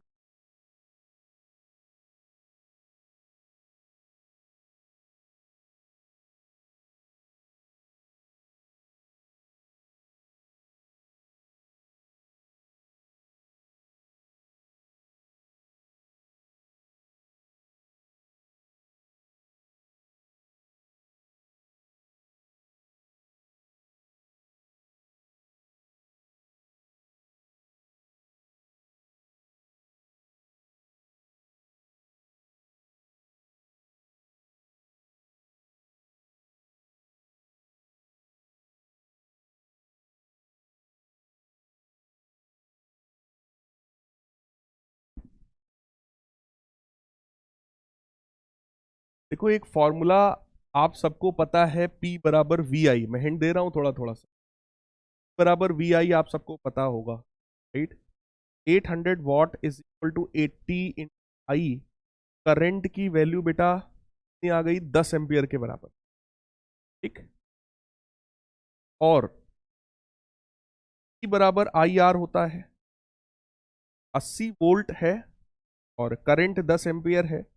रेजिस्टेंस आप निकाल सकते हो 8 ओम के बराबर, यहां से आपको 8 ओम मिल गया, ठीक। या फिर आप P बराबर वी स्क्वायर अपॉन आर भी डायरेक्टली यूज कर सकते थे, तो दो दो बार लगाने की बजाय सीधे सीधे आर निकल करके आता आपका। और हमें क्वेश्चन में इसके अलावा क्या गिवन है, तो हमें आरएमएस वोल्टेज गिवन है, आरएमएस बोलो वी आरएमएस बोलो एक ही बात है, 100 वोल्ट। फ्रीक्वेंसी बेटा हमें गिवन है 50 हर्ट्ज, राइट। अब हमें एल निकालना है, निकालो सब लोग।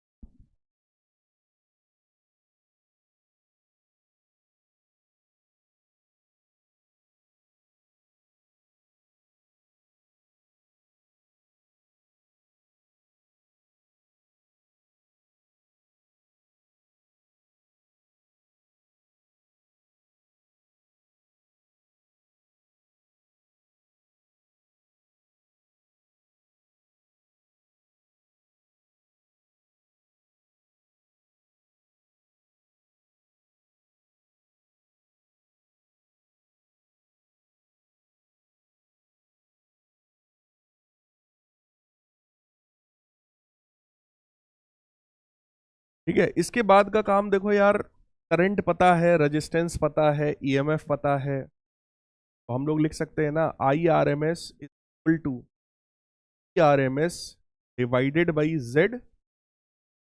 आई आर एम एस आपका 10 एम्पियर है, आर एम एस आपका 100 वोल्ट। जेड की वैल्यू आप लिख सकते हो अंडर रूट के अंदर R square plus XL square, तो आर भी हम निकाल चुके हैं भाई, 8 square plus XL square. Zero से एक जीरो भी कैंसिल हो जाएगा, इधर की तरफ आएगा under root 64 plus XL square that is equal to 10, 4 plus XL square that is equal to 100। XL square की वैल्यू आएगी 100 माइनस 6 यानी 36, और एक्सएल हमारा कितना आ जाएगा 6 ओम, अंडर रूट 6 होता है, राइट। अब इसी एक्सएल को आप ओमेगा एल लिख सकते हैं, ओमेगा एल की वैल्यू है 6 ओम के बराबर ना। ओमेगा आपका होता है 2 पाई एफ और फ्रीक्वेंसी कितनी गिवन है भाई 50 hertz. L is equal to 6, L की वैल्यू आ गई है 6/100 पाई के बराबर।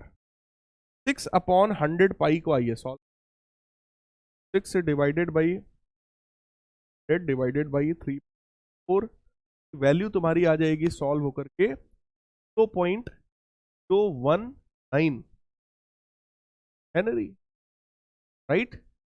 2.019 वाला ऑप्शन आपका कौन सा है, फर्स्ट वाला ऑप्शन। करेक्ट ऑप्शन कौन सा हुआ बेटा, फर्स्ट, है ना। 23% बच्चों ने बिल्कुल सही किया है। आदित्य, शैली, हमजा हैं, परम और ठीक है, इतने सारे बच्चों ने बहुत फास्ट सॉल्व किया है, वेरी गुड।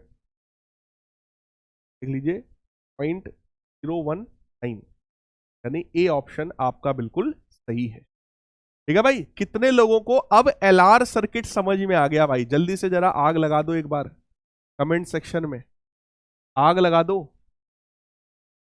अगर एलआर सर्किट अब समझ में आ गया भाई इतने सारे क्वेश्चंस करने के बाद, तो आग लगा दीजिए कमेंट सेक्शन में एक बार। अब सेम तरह का एनालिसिस हम लोग फिर से करने चल रहे हैं आरसी सर्किट के लिए।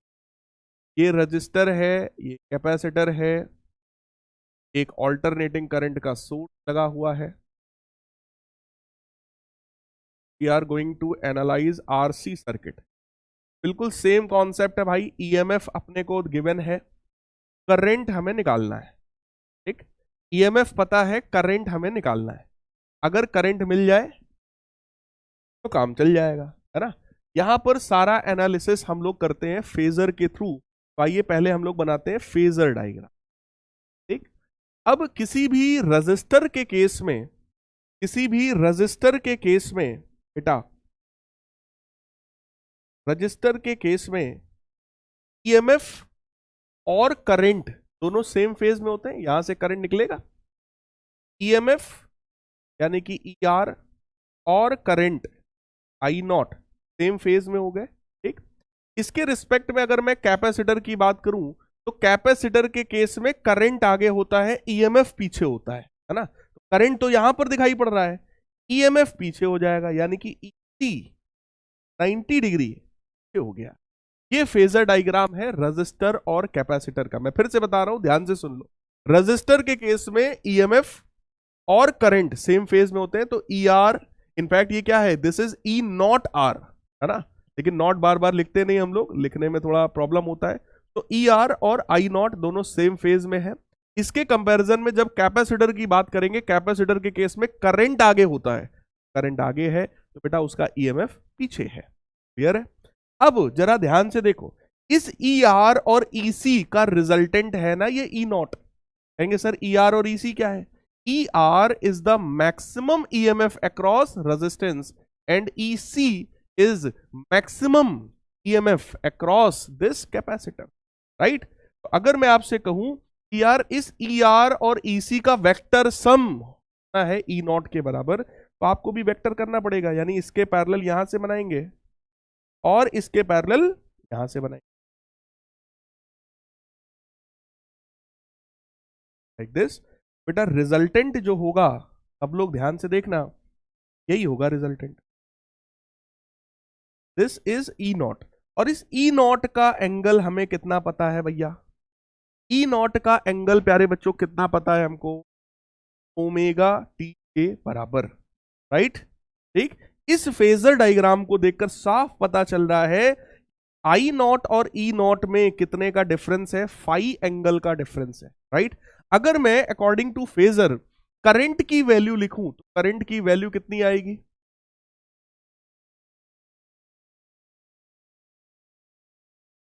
सॉरी, करंट की वैल्यू कितनी आएगी? That is I naught sine omega t plus phi. इस बार जरा चेक, करंट आगे है,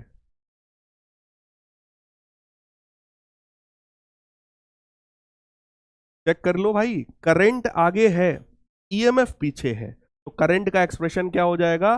I naught sine omega t plus pi.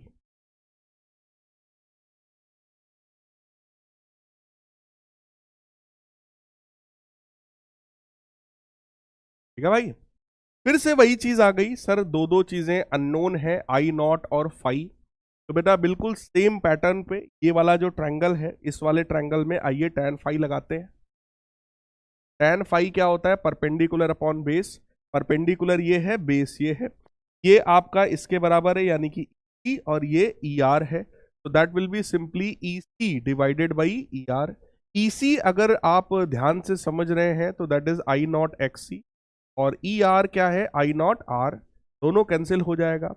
tan phi आपका जो है वो एक्सी डिवाइडेड बाई आर हो जाएगा। This is the value of tan phi. यहां से फाई हमें मिल जाएगा tan inverse XC divided by R. XC होता है 1/ओमेगा सी, जहां जरूरत होगी एक्सी की वैल्यू हम रख लेंगे, राइट। इसके अलावा एक चीज और देखो, ई नॉट जो है वो रिजल्टेंट था, so that is what? E R square plus E C square plus 2 times E R cos 90 degree. Cos 90 zero होता है भैया, that will be equal to E R की वैल्यू आइए रख देते हैं। ई आर हमारा कितना है? That is I naught R का whole square plus I naught X C का होल स्क्वायर। बिल्कुल सेम पैटर्न पे चल रहा है। आगे वाला ये टर्म जीरो हो जाएगा। यहां से ई नॉट स्क्वायर बराबर आई नॉट स्क्वायर बेटा कॉमन कर लो, R square plus X C square. यहां से आई नॉट वैल्यू अगर आप ध्यान से समझ रहे हैं तो that will be E naught divided by under root R square plus X C square. बिल्कुल सेम मैनर में। वहां पे क्या था? R square plus XL square था, अभी क्या है? R square plus X C square हो गया है। और इसी डिनोमिनेटर को क्या नाम दिया जाता है? Impedance of the circuit. पूरे सर्किट का जो इंपीडेंस है Z, that will be equal to under root के अंदर R square plus X C square.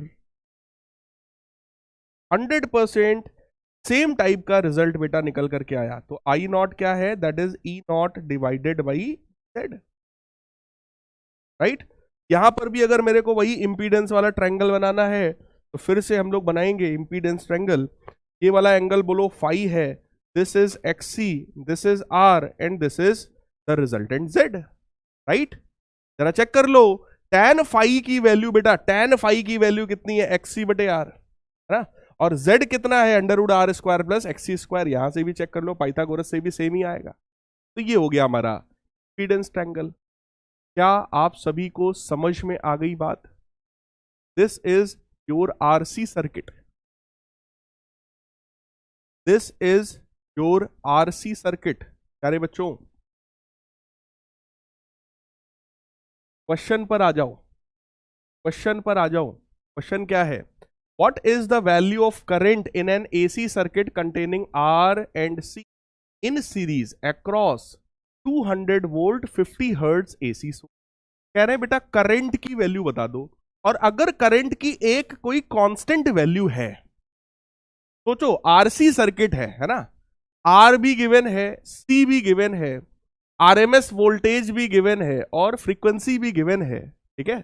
अगर हमसे ये कहा जा रहा है what is the value of current, और ऑप्शंस देखो एक कांस्टेंट करंट है, क्या ये आरएमएस करंट पूछा जा रहा है? बोलो, क्या यहां पर आरएमएस करंट पूछा जा रहा है बेटा? फटाफट बता दो, आरएमएस करंट पूछ रहे हैं ना, तभी तो कांस्टेंट करंट आएगा, नहीं तो कैसे आएगा? क्या भाई? अब इस तरह के सर्किट में बोलो जेड की वैल्यू हमें पता है, that is R square plus X C square, right. R हमारा कितना होगा यार? 100 में गिवन है। एक्सी क्या होता है? 1/ओमेगा सी। ओमेगा क्या होता है? 2πf। फ्रीक्वेंसी कितनी है? 50 हर्ट्स, है ना। जरा चेक कर लेना, 1/ओमेगा सी कितना है? 50 माइक्रोफैरेड। टी माइक्रो यानी 10⁻⁻⁶, है ना। R square plus X C square यानी इस पूरे का होल स्क्वायर, ये वैल्यू है, जरूर लग जाएगा। This will be under root के अंदर 100 का स्क्वायर प्लस 1 अपॉन, ये बन गया 100 पाई, ठीक है, 100 पाई 50 टू 10 की पावर -6 का स्क्वायर। तो इसको हम लोग क्या लिख सकते हैं बेटा, 1 0 2 0 3 0, तो ओवरऑल इसको 10 की पावर -3 बना देगा का स्क्वायर।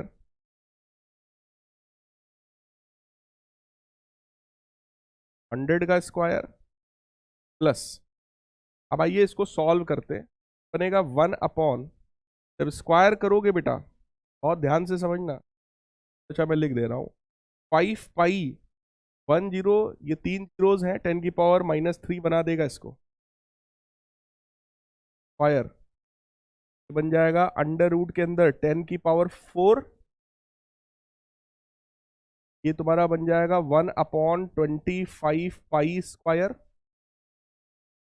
इंटू 10 की पावर 6, 10 की पावर 6, राइट, ठीक है।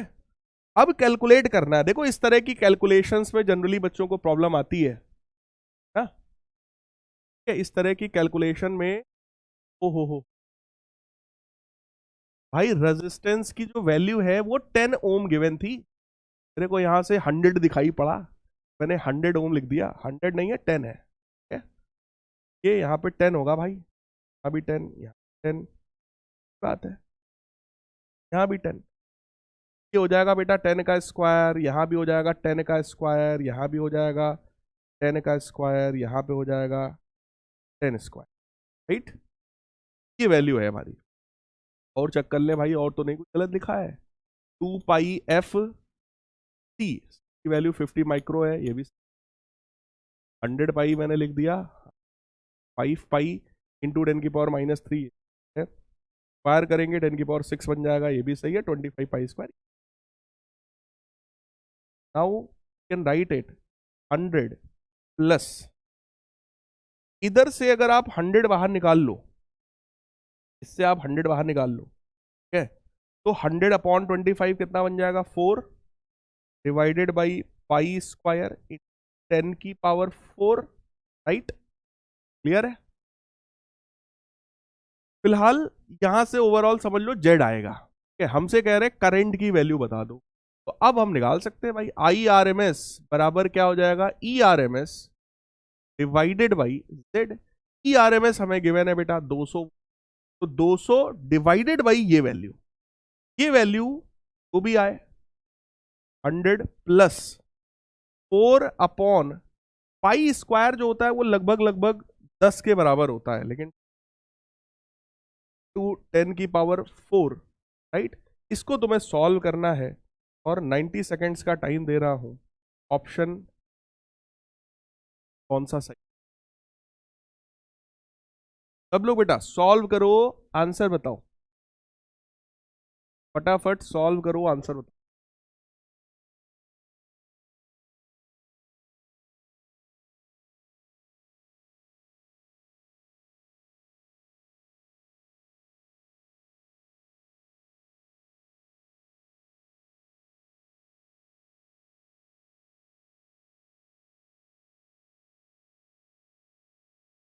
लगभग 10 ही होता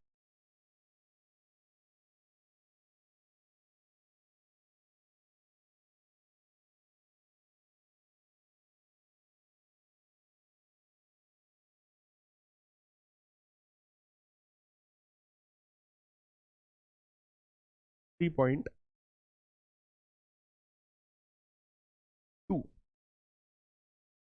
कुछ ऐसा आना चाहिए,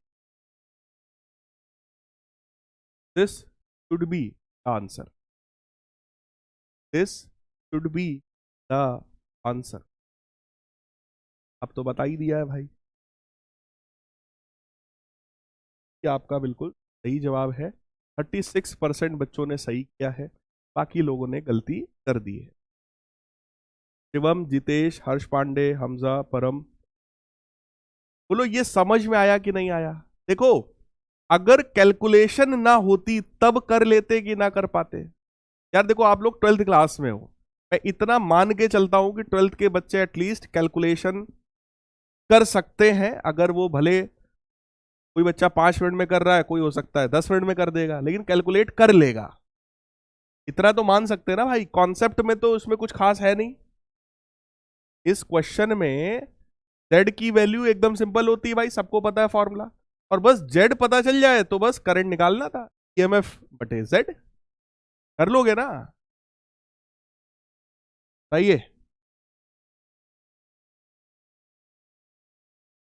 ठीक है। नेक्स्ट क्वेश्चन देखो, अगला क्वेश्चन देखो बेटा, सीबीएसई में आए हुए क्वेश्चन है। आज के जो मैक्सिमम क्वेश्चंस हैं वो पीवाईक्यूज हैं आपके।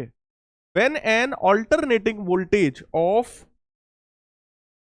220 volt is applied across a device X, current of 0.25 ampere flows through the circuit and is in phase with the applied voltage. Question को पढ़ते ही एक चीज समझ में मेरे को आ गई, इतनी में ही। क्या समझ में आया जल्दी से बताओ? यही अप्रोच आपको पकड़ना है, जल्दी से बताओ। इतना सिर्फ 2 लाइन पढ़ के क्या समझ में आया आपको? कह रहे an alternating voltage of 220 volt is applied across any device X, a current of 0.5 ampere flows through the circuit and is in phase with the applied voltage. बताओ, अगर करंट वोल्टेज के साथ सेम फेज में है, इसका मतलब वो x क्या है? बोलो, ये एक्स क्या है भाई?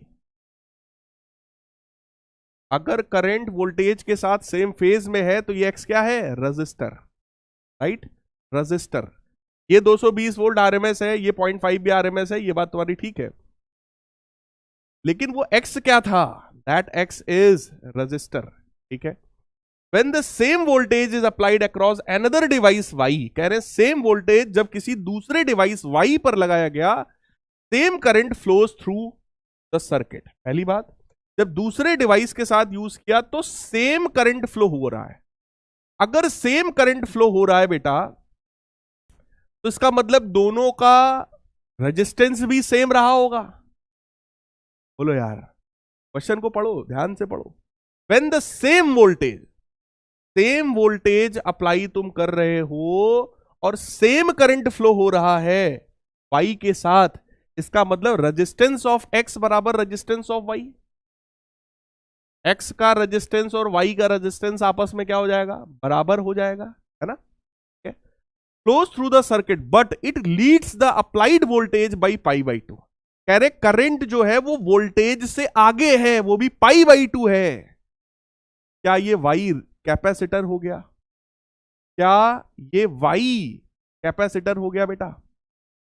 एक पार्ट तो शायद यही है। कह रहे name the device X and Y, तो एक्स आपका हो गया रजिस्टर और वाई क्या हो गया आपका? कैपेसिटर। अब अगर ये कैपेसिटर है तो कैपेसिटर के लिए रेजिस्टेंस तो लिखते नहीं है, उसके लिए क्या लिखते हैं? एक्सी, है ना? X C, capacitive reactance, right? ये दोनों आपस में बराबर, यानी कि क्वेश्चन में क्या गिवन है आपको? R is equal to X C given है, ठीक है? ठीक, name the device X and Y, तो ठीक है भाई, ये बात हो गया। Calculate the current flowing in the circuit when the same voltage is applied across the series combination of them. यानी ये क्वेश्चन तुम्हारा आरसी सर्किट का हो गया। आरसी सर्किट में आपसे कह रहे हैं कि भाई करंट की वैल्यू बता दो, कैलकुलेट द करंट फ्लोइंग। तो आपसे आरएमएस करंट पूछ रहा है, खाली आरएमएस करंट पूछ रहा है ना? तो आई आरएमएस कितना होता है बेटा? That is E RMS divided by Z, है ना? ई आरएमएस हमें गिवन है, फुल गिवन है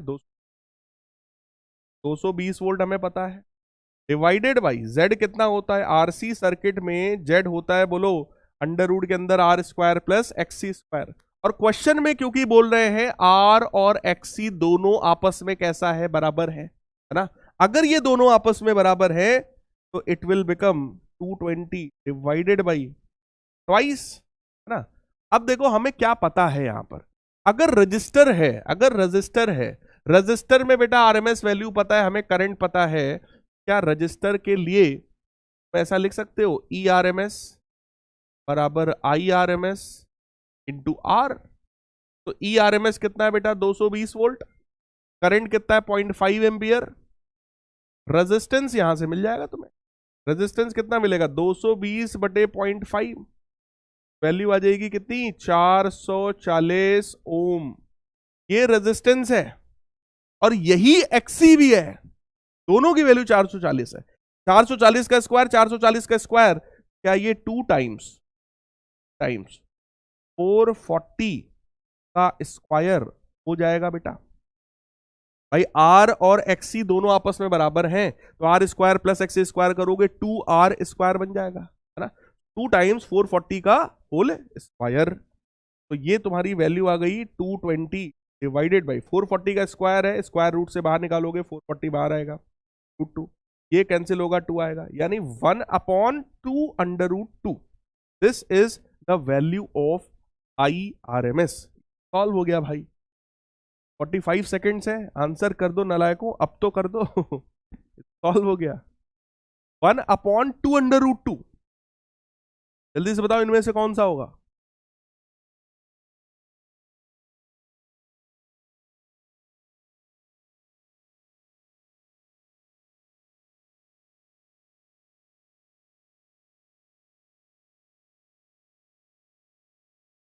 तौसिफ साहब, जरा अपनी रईसी कहीं और दिखाइएगा।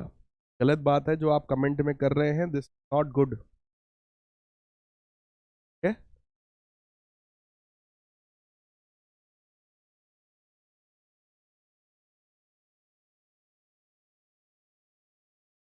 बेटा ऐसा मत करो कि आप लोग का सब्सक्रिप्शन कैंसिल हो, फिर इसी 2,500 के सब्सक्रिप्शन के लिए आप बार बार फिर मैसेज करेंगे और अभी आप रईसी की बात कर रहे हैं।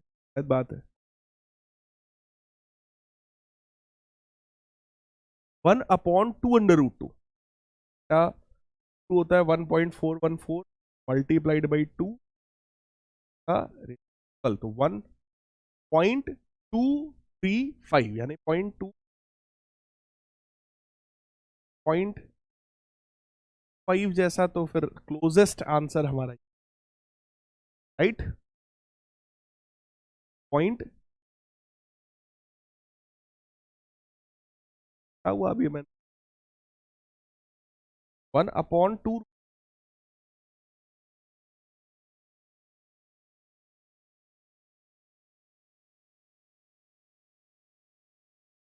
0.35 आ रहा है, राइट। ये वाला सही है। 0.35 इसको सॉल्व करेंगे तो 0.35 एम्पियर, ठीक। तो बी ऑप्शन आपका बिल्कुल सही है। 52% ने बिल्कुल सही किया है, राइट। पायल, जितेश, चंदन, परम, आदर्श, वेरी गुड। ठीक है भाई। नेक्स्ट नेक्स्ट क्वेश्चन देखो। अगला क्वेश्चन है, an alternating current of 1.5 milli ampere.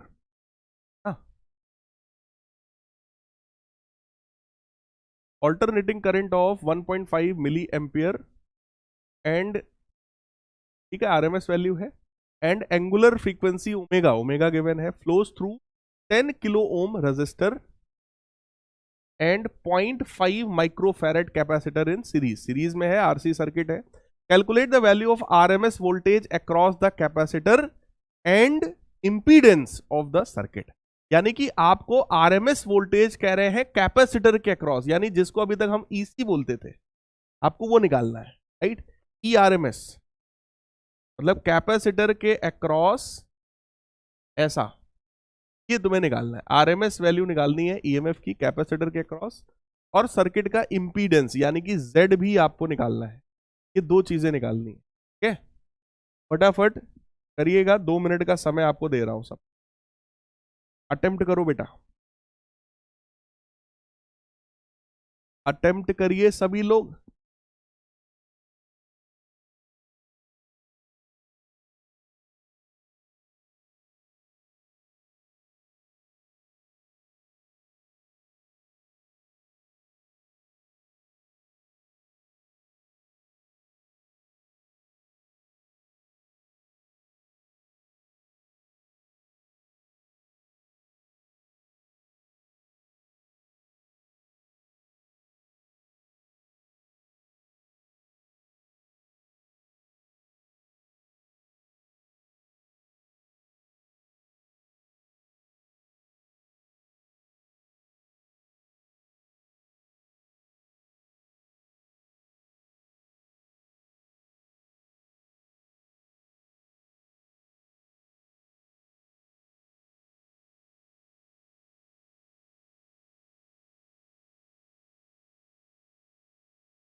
चलिए ठीक है।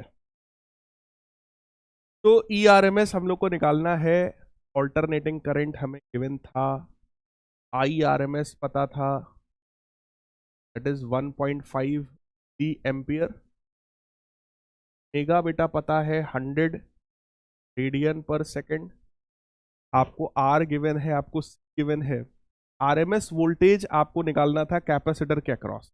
देखो कैपेसिटर के अक्रॉस अगर RMS वैल्यू चाहिए, RMS है अक्रॉस कैपेसिटर अगर आपको चाहिए, that is equal to IRMS into XC। तो यार अगर कैपेसिटर के अक्रॉस वैल्यू चाहिए तो E बराबर IR है ना, तो रेजिस्टेंस किसका होगा, रिएक्टेंस होगा कैपेसिटर का, दैट इज XC है ना।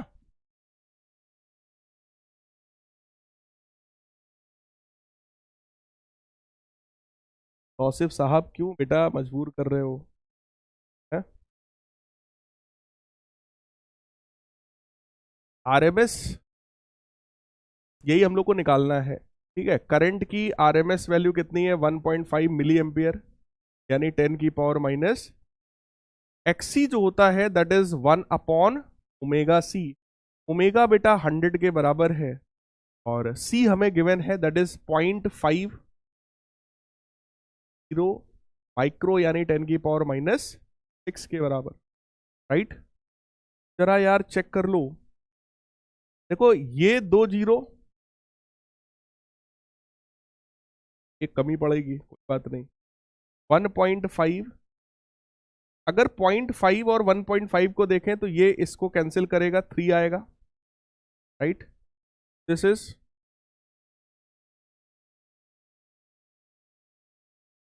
दिस इज 3 इंटू 10 की पावर माइनस 3 डिवाइडेड बाई 10 की पावर माइनस 4। ये ऊपर जाएगा, ये तुम्हारा बन जाएगा 30 वोल्ट के बराबर, ठीक है। 30 वोल्ट के बराबर, यानी बी सही होगा या तो सी सही होगा। अब आगे की बात कर रहे हैं, इंपीडेंस बता दो, तो इंपीडेंस यार Z है, that is under root R square plus XC square. तो अंडर रूट के अंदर R कितना है बेटा, 10 किलो, 10 किलो यानी 10 इंटू 10 की पावर 3, राइट। और XC कितना होता है, 1 अपॉन ओमेगा C। ओमेगा आपका कितना था 100 और C था 0.5 इंटू 10 की पावर माइनस 6 इतने का होल स्क्वायर, राइट। ये तुम्हारा बनेगा 10 की पावर 4 है, 10 की पावर 8 बन जाएगा, प्लस 1 अपॉन 0.25, 0.5 का स्क्वायर बेटा 100 इंटू 10 की पावर माइनस 6 है, तो 10 की पावर माइनस 4 बनेगा, स्क्वायर करोगे 10 की पावर 8 पर आएगा। 10 की पावर 8 कॉमन लेके बाहर निकालेंगे, 10 की पावर 4 बाहर आएगा, 1 प्लस 1 अपॉन 0.25, तो 0.25 1/4 होता है, 4 ऊपर जाएगा, 4 प्लस 1 5 हो जाएगा, तो ये अंडर रूट 5 इंटू 10 की पावर 4 ओम हो जाएगा। अंडर रूट 5 तुम्हारा 2 पॉइंट समथिंग होगा। करेक्ट आंसर कौन सा हुआ इसका, बी पार्ट।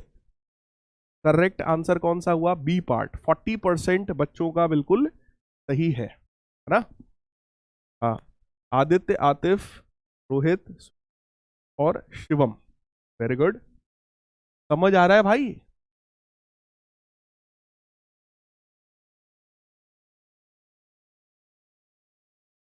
ठीक है। चलिए, तो 30 वोल्ट और ये वैल्यू सॉल्व होकर के आ गई है 5 अंडर रूट 5 इंटू 10 की पावर 4, राइट। यही हम लोगों ने भी, यही मैंने भी किया था, ठीक है भाई। तो LCR सर्किट चलो आज नहीं करते, टाइम फिर काफी ज्यादा हो जाएगा।